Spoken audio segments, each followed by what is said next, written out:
Sanibonani bazali, kuyintokozo enkulu ukuphinde ngikhulume nani. Incwadi engifisa siyibheke ilena ethi iqanda elingajwayelekile. Siyambona uJesse laphaya, yena uzitshela ukuthi uthola imbokodo enhle enkulu. Uyayiqhuma mafika naye ekhaya. Hayi bo bathi yiqanda leli. Yebo, baqinisile ukuthi yiqanda. Kodwa-ke nangu uMalini ethi iqanda lenkukhu. And kwagcina sekuwukuthi nje bathi yinkukhu.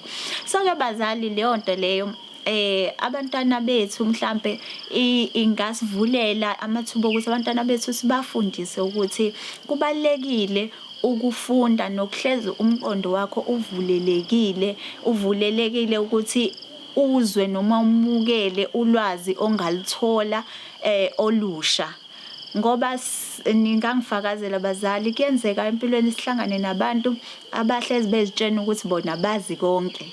And labo bantu isikhathi esiningi kuba nzima ukuthi ubonisane naye lowo muntu nanokusebenzisana naye kuba nzima ngoba yena wazi ukuthi wazi konke. Abantwana bethu-ke kungakuhle ukuthi babe nalo ikhono lokuthi bakwazi ukulalela abanye abantu, bakwazi ukuthi futhi bathathe lolo lwazi abalitholayo alicubungule umuntu angalithathi nje abese eseqhubeka nako esebona ukuthi kuyikona noma yena ebona ukuthi lokho akwaziyo kuyikona. Kubalekile ukuhlezi sivulelekile sikwazi ukuthi izinto sizicubungule ngendlela eyiyo. Siphinde sibheke nalaphayana indaba yomngani. Sibona uJesse ewumngani nengwenya. Kumngani omngajwayelekile. Kodwa-ke lokho abantwana bethu kungabavulela ukuthi bazi ukuthi umngani angaba noma njani, angaba noma imuphi umbala. Akukho into ethi umngani wakho kumele abe nje.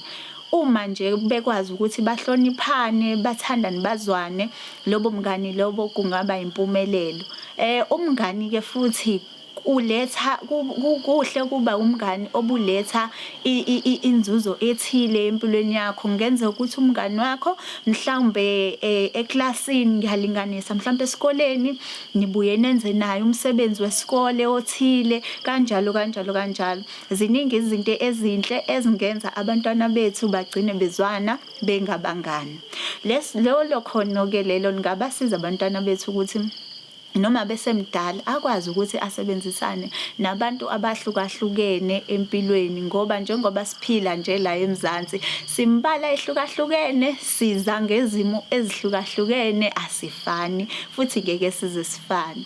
Ngiyathemba ke bazali nizoyithokozela kakhulu, nizoyijabulela incwadi ethi iqanda elingajwayelekile. Sibonge futhi nakuLeoni ukuthi asibhalele lencwadi. Kuningi esingakufunda, kuningi esingakuthola. Ngiyabonga kakhulu bazali, nisale kahle.